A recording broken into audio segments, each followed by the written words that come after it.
everyone loves Star Wars, right? Right? Right?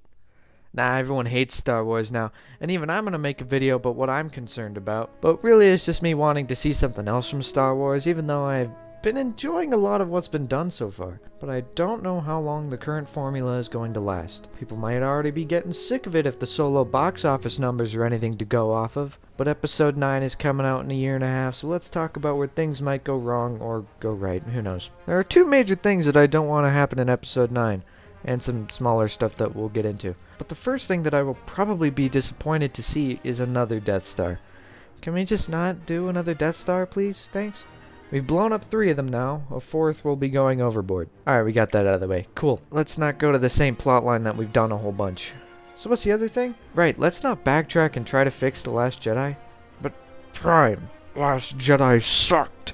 I would love it if they explained something about that. Well, I don't want to feel like episode 9 is completely reactionary to what people said about The Last Jedi. I know loads of people didn't like The Last Jedi, and I know it caused a lot of contention between people, but episode 9 should just move forward and tell the next story.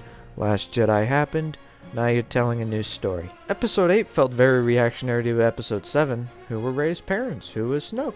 We've raised years of speculation for the result to be a big troll to the audience because neither question meant anything. Kills his true enemy.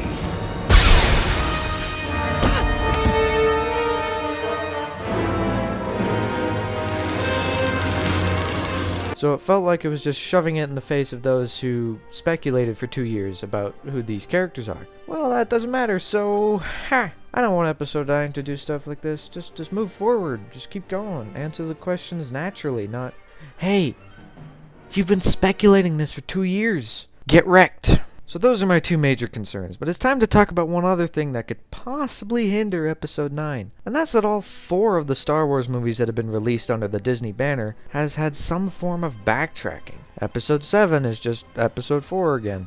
Episode 8 is reactionary to episode 7 while also being Empire and Jedi smashed together with a few things switched around. And the anthology movies don't need much more explanation than the time period they're set in, before episode 4.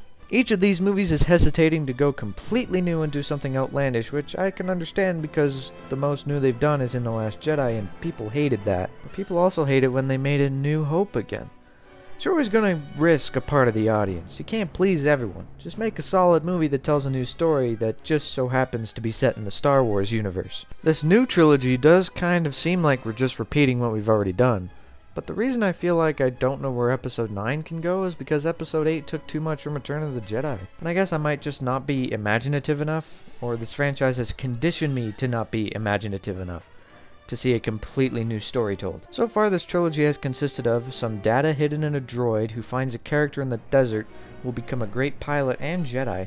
Meanwhile, the enemy has a big weapon and the rebellion has to destroy it with a trench run. There's differences here and there, the characters aren't carbon copies, but we've set up the narrative similar to A New Hope. Now, we have a group of rebels on the run from the Empire, while young, inexperienced Jedi trains with Jedi Master. Then they have to camp out on another planet before being cornered by the Empire and leaving in the Millennium Falcon. Now, differences, yes.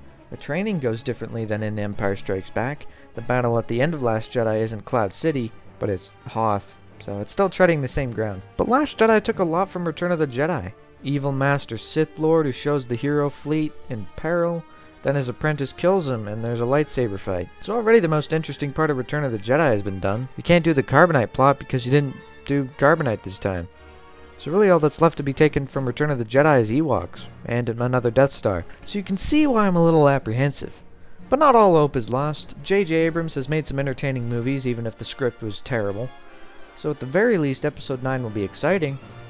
But I just want them to shoot off in a completely new direction, because what feels like all that can be done is the rebellion regrouping and killing Kylo Ren. Or a redemption arc, because Darth Vader did that. But again, that's treading the same ground. I don't know. I guess I might just want too much out of Star Wars. And I have at the very least enjoyed the movies that they've released. I just want a new story. Hey, Prime. Yeah? James Gunn was fired from Guardians 3. Wait, what? Why? He tweeted stuff 10 years ago. Like what? Ugh.